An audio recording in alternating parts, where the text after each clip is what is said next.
এটা আমি চারা নিয়ে এসে গাছটা লাগিয়েছিলাম। তো মোটামুটি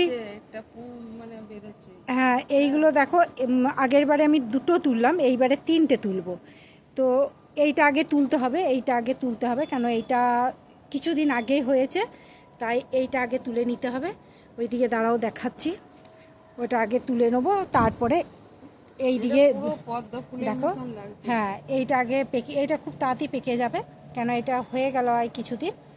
আর এইটা আর এইটা একসাথে তুলবো, এই দুটো, হ্যাঁ ওই দুটো একসাথে তুলবো, কেননা এদের বয়সগুলো একই রকম। এই যে দেখো, আর এই দিকে একটা, এইও। তো এদের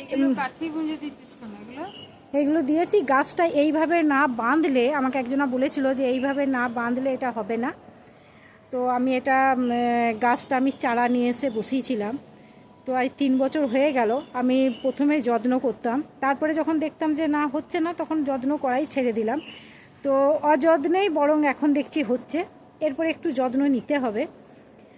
আর তোমার এই যে জায়গাটা লাগিয়েছি না, এইটার মধ্যে যদি একটা গর্ত মানে ফুটো থাকতো, তাহলে জলটা বেরিয়ে যেত। এই জলটা বেরোচ্ছে না বলে এই মাঝে মাঝে জায়গাগুলো পেকে যাচ্ছে। এই যে 2-1 জায়গা পেকে যাচ্ছে, জলটা না বেরোতে পারছে না ঠিক মতো। তো এটা বন্ধুরা যদি তোমরা লাগাও, হ্যাঁ লাগাও, তো এইটার মধ্যে তোমরা কি করবে জানো তো, এইটা একটু সার আর বালি, এইটা কিন্তু বালি ছাড়া হবে না, এটা মেন কিন্তু দেওয়ার হচ্ছে বালিটা। তো তোমরা যদি বালি দিয়ে পরে লাগাও, একটু যত্ন থাকলে মোটামুটি হ্যাঁ 1-1.5 বছর বয়স হলেই হয়ে যাবে। তো অনেকেই তো দেখছি যে 1-1.5 বছর লাগিয়েছে, তাতেই হয়ে যাচ্ছে। তো ওই জন্যে ইয়ে করো তোমার, এই যে আমি দাঁড়িয়ে আছি,